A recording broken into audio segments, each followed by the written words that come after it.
Hey, welcome to Q&A, where you ask your questions on faith and life, and I do my best to answer. As always, you can ask your question on slido.com. Use the hashtag ALC22, and I will do my best to answer. As always, if you've asked a question and I haven't responded, chances are it's because I've already answered that question or one very similar. So if you go back on the playlist, I think it's called ALC Q&A on YouTube, you will find it. I'm not sure how they list them on YouTube, whether they do oldest to newest or the other way around. The reason I say that is initially we would used to do an hour on Sunday night, and there'd be half a dozen, 10 questions, whatever. And you'd have to scroll through to find it. But this year we have been doing just one question at a time, twice a week, so they're easier to find. Anyway, let's jump straight into the question and we'll go from there. The question today is, why can't a Christian couple live together in a committed relationship without getting legally married if they are living as an officially married couple? It's a good question. It's if you're a parent of young adults, or you're a young adult, you've probably had to wrestle with this in some form or another. And I want to say right up front, what I'm about to say applies to Christians. The standards that we have as Christians are ours. They don't apply to Muslims, to Buddhists, to Hindus, to non-Christians. They live their life on value systems that they have determined for themselves, and our faith, our boundaries, our values that do not apply to them in that context. So I just want to be clear on that, because sometimes we can have this one size fits all approach, and then we wonder why people get bent out of shape, people from other faiths, people who don't share our faith, and say you're being judgmental and everything else. So I just want to issue that proviso. So why can't a Christian couple live together in a committed relationship without getting legally married if they are living as an officially married couple? Well, I guess to answer that, we should really go back and ask ourselves, what do we mean by marriage?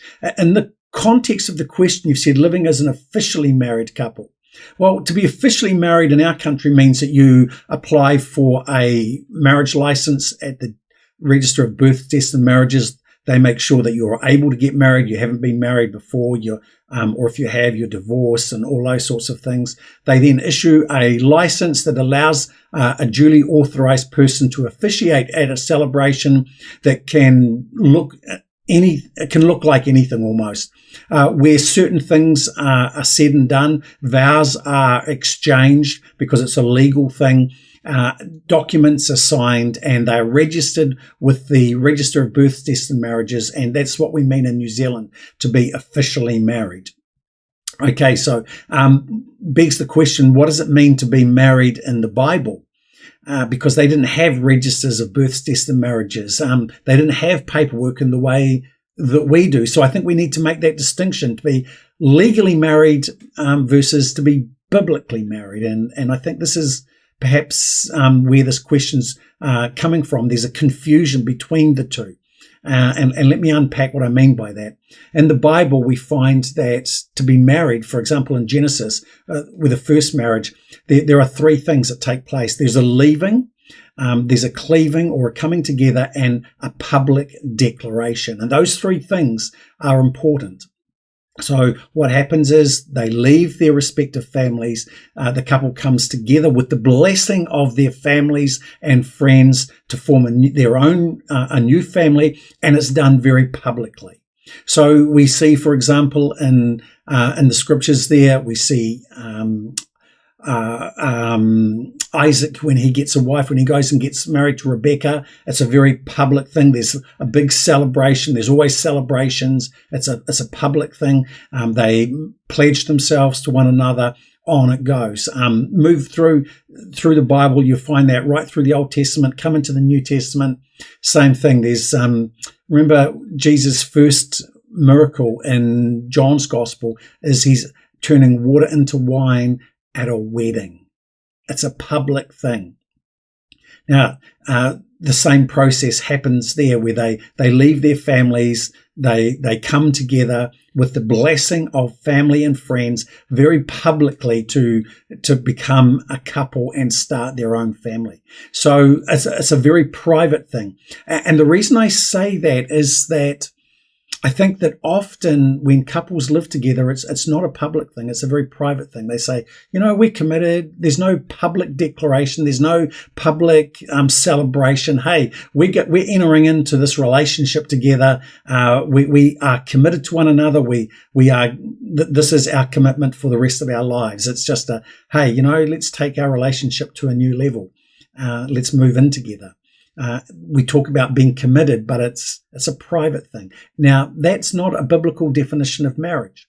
So if a Christian couple was going to say, well, I'm living as we're officially married, then they can't do it on the down low. They would have to, at the minimum, say, we're going to do this with our friends, with our family's blessing. It's a very public thing. There would be an acknowledgement, a declaration of sorts of their love, a confession of that.